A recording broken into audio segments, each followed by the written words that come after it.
Hello everyone, আমি Arpita. Welcome to part 3 of my দিদিস wedding season. তো সকাল সকাল আমরা 5:30টার দিকে উঠে পড়েছিলাম, আর এখানে দধিমঙ্গলের রিচুয়ালটা হলো, আর দিদিকে এখন মা শাখা পরাই দিচ্ছে। যেহেতু এই রিচুয়ালটা অনেক সকাল সকাল ছিল, তাই আমি, দিদি, মা, বড় মা, ছোটো মা আর কনি আন্টি এরাই ঘুম থেকে উঠেছিল, আর বাকি সবাই ঘুমাচ্ছিল। আর এই তো শাখা পলা পরানোর রিচুয়ালটা কিন্তু হয়ে গেল। আজকের দিনটা অনেক বড় হতে চলেছে, আজকের দিনে অনেক কিছু হবে।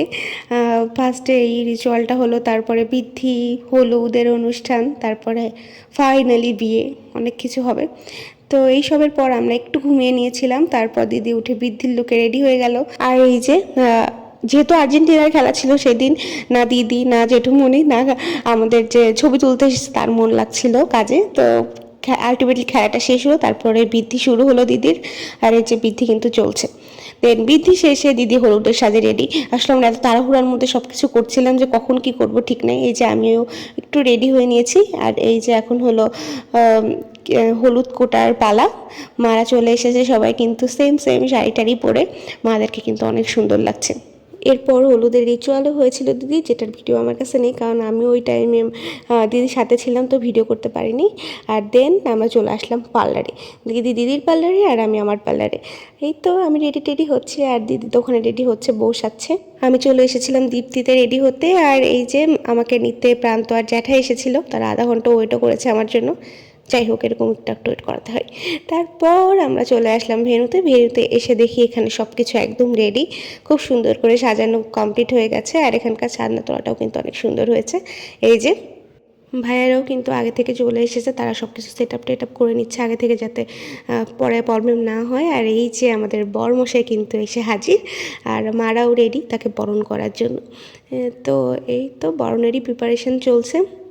বড় মা এখন বরকে বরণ করে নিচ্ছে, আর আমি পিছন থেকে একটু ক্লিপ নিয়েছি, আমি অনেক পিছিয়ে ছিলাম।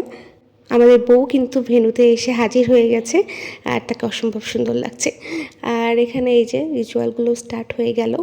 এটাকে মেবি জামাই বরণ এরকম কিছু একটা বলে। আর এখানে আমরা ছোট্ট একটা কফি কর্নার করেছিলাম গেটের ঠিক বাইরেই।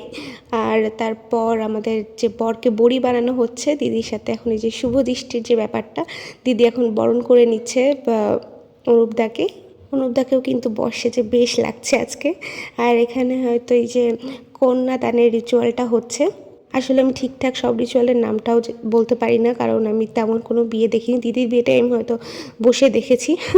যাই হোক, এখন সবাই আশীর্বাদ করছিল নতুন কনে আর বরকে।